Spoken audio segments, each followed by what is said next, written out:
ಅಂತ್ಯಕ್ರಿಯೆಯನ್ನ ನಡೆಸಲಾಗುತ್ತೆ. ಅವರ ಇಚ್ಛೆಯಂತೆಯೇ ಅಂತ್ಯಕ್ರಿಯೆಯನ್ನ ಕೂಡ ನಡೆಸಲಾಗುತ್ತೆ. ಸಕಲ ಸರ್ಕಾರಿ ಗೌರವಗಳೊಂದಿಗೆ ಅಂತ್ಯ ಸಂಸ್ಕಾರವನ್ನ ನಡೆಸಲಾಗುತ್ತೆ. ಅವರ ಮಗಳು ಅಪ್ಸರಾ ಎಸ್ ಜಾನಕಿ ಅವರ ಅಂತಿಮ ವಿಧಿವಿಧಾನಗಳನ್ನು ನೆರವೇರಿಸಲಿದ್ದಾರೆ. ಕಣಿಯನಹುಂಡಿ ನವೀನ್ ಫಾರ್ಮ್ ಹೌಸ್ನಲ್ಲಿ ಅಂತ್ಯಕ್ರಿಯೆಯನ್ನ ನಡೆಸಲಾಗುತ್ತೆ. ತೆಲುಗು ಬ್ರಾಹ್ಮಣ ಸಂಪ್ರದಾಯದಂತೆ ವಿಧಿವಿಧಾನಗಳನ್ನು ನೆರವೇರಿಸಲಾಗುತ್ತೆ. ಮಹಾರಾಜ ಕಾಲೇಜ್ ಮೈದಾನದಲ್ಲಿ ಅಂತಿಮ ದರ್ಶನಕ್ಕೂ ಕೂಡ ವ್ಯವಸ್ಥೆಯನ್ನ ಮಾಡಿಕೊಳ್ಳಲಾಗಿದೆ.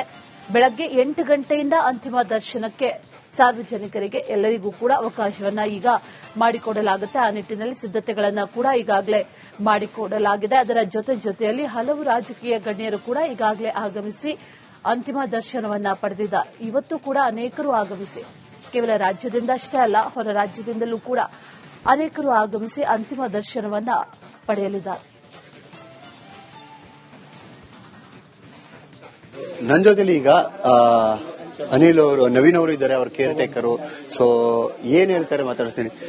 ಸರ್, ನೀವು ಕೂಡ ಅವ್ರನ್ನ ಆರೈಕೆ ಮಾಡ್ತಿದ್ರಿ. ಸೊ ಏನೇನೆಲ್ಲ ಆಯ್ತು ಬೆಳಿಗ್ಗೆಯಿಂದ, ಏನ್ ವಿಚಾರಗಳನ್ನ ನಿಮ್ ಜೊತೆ ಹಂಚ್ಕೊಂಡ್ರು ಅಂತ? ಸರ್, ಆಕ್ಚುಲಿ ಅವ್ರಿಗೆ ಕಾಲ್ ಇನ್ಫೆಕ್ಷನ್ ಇತ್ತು. ಒಂದು 3 ಡೇಸ್ ಇಂದ ಕಾಲ್ ಇನ್ಫೆಕ್ಷನ್ ಆಗಿತ್ತು. ಮನೇಲಿ ಟ್ರೀಟ್ಮೆಂಟ್ ನಡೀತಾ ಇತ್ತು. ಡಾಕ್ಟರ್ ಕಾರ್ಯಪ್ಪ ಸರ್ ಅಂತ ಮನೆಗೆ ಬಂದು ಜನರಲ್ ಫಿಸಿಷಿಯನ್ ಚೆನ್ನಾಗಿ ಟ್ರೀಟ್ಮೆಂಟ್ ಮಾಡ್ತಾ ಇದ್ರು. ಚೆನ್ನಾಗೇ ಇತ್ತು, ರಿಕವರ್ ಕೂಡ ಆಗಿದ್ರು. ಇದ್ದಕ್ಕಿದ್ದಂಗೆ ನಿನ್ನೆ ಬೆಳಗಿನ ಜಾವ 5 ಗಂಟೆಗೆ ಭಾಗ್ಯ ಅವರು ಫೋನ್ ಮಾಡಿದ್ರು. ಅಮ್ಮಗೆ ಅವರು ನೋಡ್ಕೊಂತಾ ಇರ್ತಾರೆ. ಅವ್ರು ಫೋನ್ ಮಾಡಿದ್ರು 5 ಗಂಟೆಗೆ. ನಾನು ಮತ್ತೆ ನವೀನ್ ಮತ್ತೆ ಅನಿಲ್, ಕಿಶನ್ 4 ಜನ ಬಂದು ಅಮ್ಮನ ಕಂಡೀಷನ್ ನೋಡಿದ್ವಿ. ಸರಿ ಅನ್ಬಿಟ್ಟು ಡಾಕ್ಟರ್ನ ಮತ್ತೆ ಕರೆಸಿದ್ವಿ. ಮತ್ತೆ ಒಂದು ಆಂಟಿಬಯೋಟಿಕ್ ಎಲ್ಲ ಕೊಟ್ಟು ಸ್ವಲ್ಪ ಮ್ಯಾನೇಜ್ ಆಯ್ತು. ಅದಾದ ನಂತರ ಅಮ್ಮ ಬಂದ್ರು, ನವೀನ್ ಅವರ ಅಮ್ಮ ಬಂದು ಕಂಡೀಷನ್ ನೋಡಿ, ಬೇಡ ನೀವೆಲ್ಲ ಚಾನ್ಸ್ ತಗೋಬೇಡಿ, ಇಮಿಡಿಯೇಟ್ ಅಮ್ಮನ್ಗೆ ನೀವು ಹಾಸ್ಪಿಟಲೈಸ್ ಮಾಡ್ಬಿಡಿ, ಚಾನ್ಸ್ ತಗೊಳ್ಳೋದು ಬೇಡ ಅಂತ ಹೇಳಿದ್ರು. ಅದಕ್ಕೆ ನಾವು ಆಮೇಲೆ ಪಲ್ಸ್ ರೇಟಿಂಗ್ ಎಲ್ಲ ನೋಡಿದ್ವಿ. ಯಾಕೋ ಬರ್ತಾ ಲೋ ಆಗ್ತಾ ಇತ್ತು. ಇಮಿಡಿಯೇಟ್ ಏನ್ ಮಾಡಿದ್ವಿ, ಡಾಕ್ಟರ್ ನಿತಿನ್ ಚಂದ್ರ ಸರ್ ಅಂತ ಅವ್ರ ಆರ್ಥೋ ಡಾಕ್ಟರ್, ಅವ್ರ ಅಂಡರ್ ಅಲ್ಲೇ ನಮ್ಗೆ ಇಲ್ಲಿ ಟ್ರೀಟ್ಮೆಂಟ್ ನಡೀತಾ ಇತ್ತು. ತುಂಬಾ ಸಪೋರ್ಟ್ ಮಾಡಿದ್ದಾರೆ ನಮ್ಗೆಲ್ಲ. ಅವರು ಅಮ್ಮಗೋಸ್ಕರ ಅವರು ತುಂಬಾ ದೊಡ್ಡ ಫ್ಯಾನ್. ಆಸ್ ಎ ಡಾಕ್ಟರ್ ದೊಡ್ಡ ಫ್ಯಾನ್ ಅವರು ಕೂಡ. ಅವ್ರ ಅಂಡರ್ ಅಲ್ಲಿ ಫೋನ್ ಮಾಡಿ ಇಮಿಡಿಯೇಟ್ ನಾವು ಅಪೋಲೋ ಹಾಸ್ಪಿಟಲ್ಗೆ ಅಡ್ಮಿಟ್ ಮಾಡಿದ್ವಿ. ಅವರೆಲ್ಲ ಅಲ್ಲೆಲ್ಲ ಅರೇಂಜ್ ಮಾಡಿ ಅಲ್ಲಿ ಹೋಗಿ ಅಮ್ಮನ್ಗೆ ಎಲ್ಲ ಟೆಸ್ಟ್ ಎಲ್ಲ ಮಾಡಿದ್ರು. ಟೆಸ್ಟ್ ಎಲ್ಲ ಮಾಡಿದ್ರೆ ಅಮ್ಮನ್ಗೆ ಮಲ್ಟಿಪಲ್ ಆರ್ಗನ್ಸ್ಗೆ ಸ್ವಲ್ಪ ವೀಕ್ ಆಗ್ತಾ ಇದೆ. ಮಲ್ಟಿಪಲ್ ಆರ್ಗನ್ಸ್ ಅದರಲ್ಲಿ ಕಿಡ್ನಿಲಿ ಸ್ವಲ್ಪ ವೇರಿಯೇಷನ್ ಇದೆ ಅಂತ ಹೇಳಿದ್ರು. ಓಕೆ ಅಂದ್ಬಿಟ್ಟು ಎಲ್ಲ ಫಾರ್ಮಾಲಿಟೀಸ್ ಎಲ್ಲ ಮಾಡಿಸಿ ಡಯಾಲಿಸಿಸ್ಗೆ ಕರ್ಕೊಂಡೋದ್ರು. ಡಯಾಲಿಸಿಸ್ಗೆ ಕರ್ಕೊಂಡೋದ್ಮೇಲೆ ಅಮ್ಮ ಬಾಡಿ ಸಪೋರ್ಟ್ ಮಾಡಿಲ್ಲ, ಕಾರ್ಡಿಯೋಕ್ ಅರೆಸ್ಟ್ ಆಯ್ತು. ಒಂದ್ಸಲಿ ಕಾರ್ಡಿಯೋಕ್ ಅರೆಸ್ಟ್ ಆಯ್ತು, 2 ಸರಿ ಕಾರ್ಡಿಯೋಕ್ ಅರೆಸ್ಟ್ ಆಗಿ ರಿಕವರ್ ಆದ್ರು. ಆಕ್ಚುಲಿ 3rd ಟೈಮ್ ಇಲ್ಲ ಅಂತ ಹೇಳಿದ್ರು. ಇದಿಷ್ಟು ಹುಷಾರಿಲ್ಲ ಅಂತಂದಾಗ ಅವರ ಮೊಮ್ಮಗಳಿಗೆ ನೀವು ವಿಚಾರ ತಿಳಿಸಿದಾಗ ಅವ್ರೇನ್ ಹೇಳಿದ್ರು ಅಂತ? ಮೊಮ್ಮಗಳಿಗೆ ಬೆಳಗಿನ ಜಾವ 5 ಗಂಟೆಗೆ ವಿಚಾರ ತಿಳಿಸಿದ್ವಿ. ವಿಚಾರ ತಿಳಿಸಿದ ತಕ್ಷಣ ಅವ್ರು ಸ್ಟಾರ್ಟ್ ಮಾಡಿದ್ರು ಬ್ಯಾಂಗ್ಳೂರಿಂದ. ಅವರೆಲ್ಲ ಅವರು ಕಮ್ಯುನಿಕೇಶನ್ ಮಾಡ್ತಾ ಇದ್ರು, ನಮ್ ಜೊತೆ ಗೈಡ್ ಮಾಡ್ತಾ ಇದ್ರು, ಏನ್ ಮಾಡ್ಬೇಕು ಏನ್ ಮಾಡಬಾರ್ದು ಅಂತ. ನಾವು ಅವ್ರ ಗೈಡ್ ಲೈನ್ಸ್ ಅಲ್ಲೇ ಕರ್ಕೊಂಡೋಗಿ ಅಡ್ಮಿಟ್ ಎಲ್ಲ ಮಾಡಿದ್ವಿ. ಅವರು ಕೂಡ ಬಂದ್ರು ಆ ಟೈಮಲ್ಲಿ. ಆ ಫಾರ್ಮಾಲಿಟೀಸ್ಗೆಲ್ಲ ಅವರು ಫೈನಲ್ ಆಗಿ ಬಂದು ಎಲ್ಲ ಮಾಡಿ ಅಮ್ಮನ್ಗೆ ಈ ತರ ಆಗಿದ್ರಿಂದ ಅಷ್ಟೇ, ಇನ್ನೇನಿಲ್ಲ ಸರ್.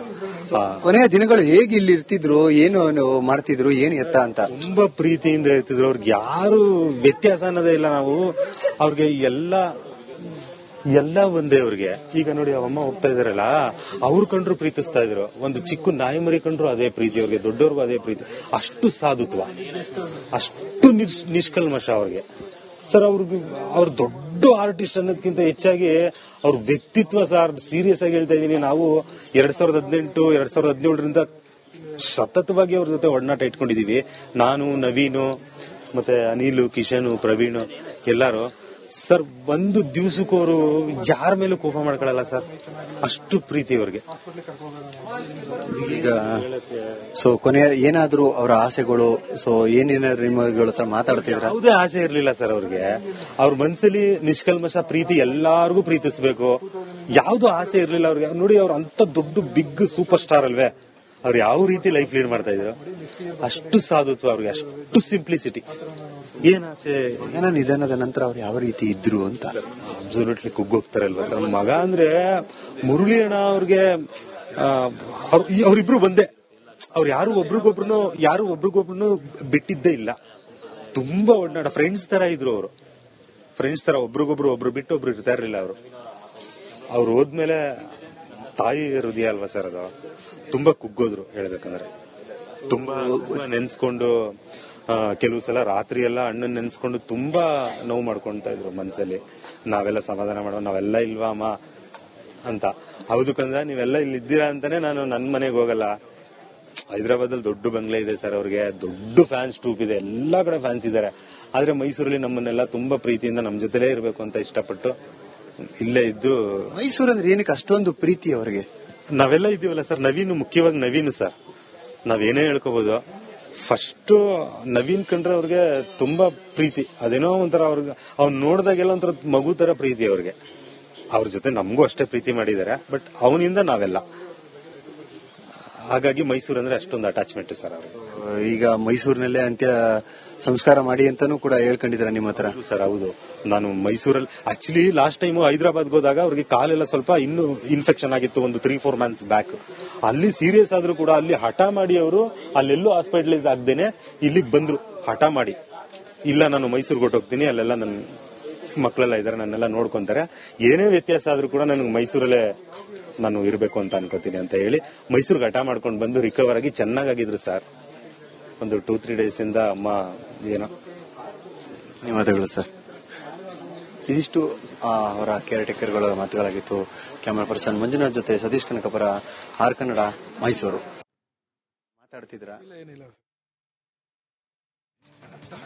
ರೈಟ್, ಅವರ ಕೇರ್ ಟೇಕರ್ ಮಾತಾಡಿದ್ದನ್ನ ಗಮನಿಸ್ತಾ ಇದ್ವಿ. ಯಾವ ರೀತಿ ಇದ್ರು, ಯಾವ ರೀತಿ ಬದುಕ್ತಾ ಇದ್ರು, ಎಷ್ಟು ಸರಳ ಜೀವಿಯಾಗಿದ್ರು, ಅದರ ಜೊತೆಯಲ್ಲಿ ಅವರ ಕೊನೆ ದಿನಗಳು, ಆ ಕೊನೆ ಕ್ಷಣಗಳು ಯಾವ ರೀತಿಯಾಗಿತ್ತು, ಇದೆಲ್ಲವನ್ನು ಕೂಡ ಅವರನ್ನ ಬಹಳ ಹತ್ತಿರದಿಂದ ಕಂಡಂತ ಕೇರ್ ಟೇಕರ್ ಮಾತಾಡ್ತಾ ಹೇಳ್ತಾ ಇದ್ರು. ಕೋಟ್ಯಾಂತರ ಅಭಿಮಾನಿಗಳು, ಚಿತ್ರರಂಗ ಜೊತೆಗೆ ಇಡೀ ಸಂಗೀತ ಕ್ಷೇತ್ರ ಸದ್ಯಕ್ಕೆ ಶೋಕ ಸಾಗರದಲ್ಲಿ ಮುಳುಗಿದೆ.